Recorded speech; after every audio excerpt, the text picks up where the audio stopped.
Hey, how's it going, guys? Today I'm checking out the Umidigi F1 smartphone, available for around $200 online. Now this thing is a powerhouse, based on the specs you see back here. For the CPU, it's a Helio P60 octa-core processor, Android 9.0, which I believe should be the latest, 4 gigs of RAM, 128 gigabytes of internal storage, along with an option to put a micro SD card in, which it shows underneath here, with 2 nano SIM trays, or 1 nano SIM card and 1 TF card. TF means micro SD card slot. A whopping 5150 milliamp hour battery. It's not removable though. A 6.3 inch Full HD Plus display, 2340 by 1080 is the pixels. The camera, there's 2 cameras on the rear of 16 megapixel plus an 8 megapixel, and on the front there's a 16 megapixel camera. We'll take a look at the cameras later on in the video. Then you can see the networks that it supports. And then there's everything else that's included. You can pause the video now if you want to see it. In the box you get a thank you card here. Put that to the side. Then we got the phone. Underneath that you get link to the world envelope. Let's see what's in here. I believe it should be the user manual. Oh yeah, so there's the SIM tool to SIM pin, whatever you want to call it. User guide right there. The USB Type-C charger and the connector. So it looks like it also comes with a case. It's like a textured case. It's always nice to have. It's thin too, but nonetheless it's there. I can't really complain since it comes with it. Take off the plastic here, and you have a screen protector that's already installed on here. On the top you have that little notch that everyone's been copying lately. And then there's some plastic on the back you take out, and you're exposed to the back, and it looks very nice, I gotta say. And I like how the camera isn't protruding too much. It seems like it'll be just about right when you put it on its back on a table or something. So on the right you've got the volume keys, power button. On the bottom you have the speakers, USB Type-C charger, microphone, and a 3.5mm headphone jack. That's pretty rare to see these days, the 3.5mm headphone jack. Then on the side here you have the SIM tray along with the micro SD card tray. You can use the pin that's included in the box that we saw earlier. Open that up, and then you can put in a micro SD card or a SIM here along with another SIM over here. Apologize if this camera isn't working so well. But yeah, so that's where it is, and then you can put it back in, and it should lock just like that. On top is a secondary microphone, and pretty much on the back you've got the 2 cameras, a fingerprint scanner. The back has this nice soft touch that doesn't catch any fingerprints, and it's easy to grip with one hand. It doesn't feel slippery at all, or any means like that, and there is the case too that's included. By the way, when I was connecting to Wi-Fi, this did install some type of wireless update, so we'll take a look at if there's any significance in that, if it's like a new firmware or something, because I doubt that's what it is, but we'll see. Looking at the screen, one thing I'm absolutely in love with is the screen to body ratio. According to the Tech Brothers, it's at about 85%, which is really nice, and the notch isn't so big either. It's just one little thing with the camera, and I guess there's a speakerphone on top of that. It's a little hard to see with my camera, and I do apologize for that, but it's there.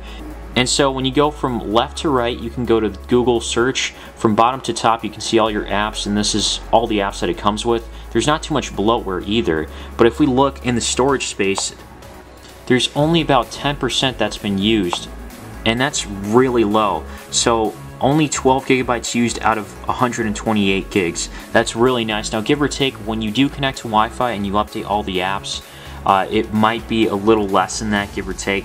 But it doesn't matter. This is still a lot of space nonetheless, and you do have the option to install the micro SD card. So that's really nice. And I'm not going to go over everything in the settings, but one thing I did notice is this thing called DuraSpeed. So when you switch this on, it allows apps to run in the background. I mean, there is 4 gigs of RAM, so that is quite a bit of an amount. It's more than what my flagship phone has, which was the iPhone X. And to confirm, just so we go into the system, we can see that this is running Android 9, updated to Android 9 here. And then you also have a thing called gestures. This is also part of Android 9. You can jump to camera by pressing the power button twice. So you go this way. And I did take a photo here indoors right now. And the sun is setting. I mean, there's really not much sunlight out. So I did take a picture, and it didn't come out too well. Not from what I was expecting. because it does have a f1.7 aperture lens, so I was expecting something better, but I guess this is alright. It's not terrible. One reason is, or the main reason is, because it looks kind of grainy when it came out, so take it how you will though. And this is the front camera right here.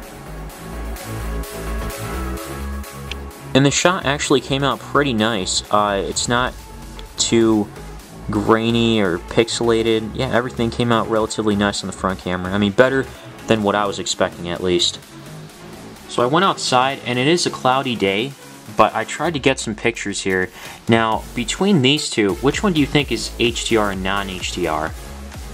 Because for me, I'm not gonna lie, they look about the same. I know it's a video, so it's hard to tell, but I'll have links in the description as to, so you can get a better view of the quality of the image. But yeah, for me, I can't tell the difference between HDR and non-HDR. This is HDR, this is non-HDR, a non-HDR picture.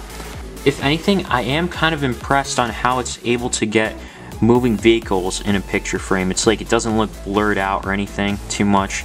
In another picture, it kind of did, but as to be expected, nonetheless, it was decent. That was the only thing I was really impressed about it. Otherwise, it looks kind of not washed out, but not too clear.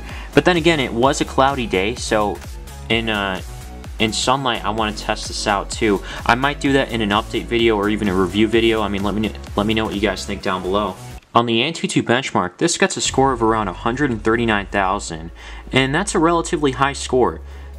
This holds up to the Huawei Nova 3i or the Mi 6X, around there, and then you can click on these to compare, but I'm not going to go through all this stuff here.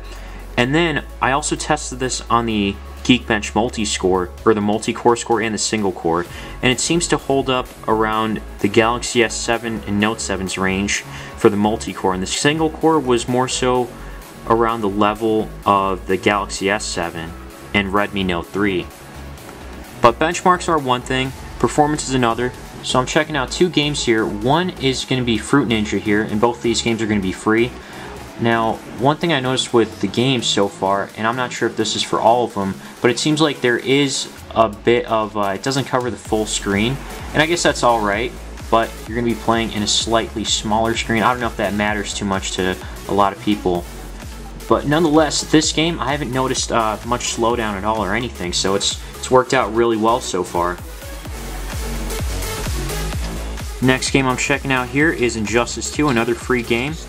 And I do notice that it's not really completely smooth in frame rates. Now, it is playable, but you will notice, like I said, it's not going to look completely smooth. I could tell because I played this on my iPhone 10 or iPhone X. Now, granted, if you can handle that like lower frame rate and that's totally fine with you, and it looks good enough for you to play, then yeah, this is a good choice nonetheless then for really high-end games. But besides that, I would just say for generality, it's not going to be as good for high-end games. But again, I'll have to test it out more with like PUBG Mobile and other games like that to give you a more fair evaluation of it. There, and we already know the native resolution. Physically, it looks like a typical projector, not being too big or heavy, and there's quite a few different inputs. Watching videos on here is quite nice, really nice with that 6.3-inch screen. It can play videos up to 1080p, and it also gets relatively bright. This is actually decent outdoors when I was using it, but there wasn't any direct sunlight, so I mean, again, I have to see when the weather gets better how it is, but yeah, based on the cloudy day outside, I was able to see it at like full brightness. And just looking at the battery life, I'm only at 85% after using this been using this for about an hour and 38 minutes. That's how long the screen's been on, and that's at 85%. So the battery life is pretty impressive on here. And then of course there is battery saver, and there's ways to manage battery life from there. But nonetheless, I'm really impressed with that battery life. 5,000 milliamp hour battery. I mean, who would have thought on a $200 phone? Wait, one other thing I forgot to mention is that the speaker that's located on the bottom, it only emits from the bottom. It won't emit from the top speakerphone. Now, the reason why I'm mentioning that is because, at least on my iPhone 10, it's able to do that. Like, it's able to emit sound from the top and bottom. So it gives it like kind of a surround sound kind of feeling, which is kind of nice actually. But yeah, this one only emits from the bottom. Still pretty loud though. I just got done with the call. I made 2 calls total, technically speaking. I made a call to myself just to see how the speaker is on here, and vice versa. And overall, I was able to hear myself well, no problems. And I did make a call to someone else just to be on the safe side, and yeah, they could hear me perfectly, and I could hear them well perfectly, no problems whatsoever. I am using Straight Talk. It's a solid phone, especially for the price. Can't really complain here. Now, hopefully, I'm thinking I'll make an update video to see how it's gone after like a month of using this, or maybe even a review video. We'll see what happens. But let me know what you guys think in the comments down below. Leave a like if you found this video helpful, and subscribe if you want to see more. As always, thanks for watching.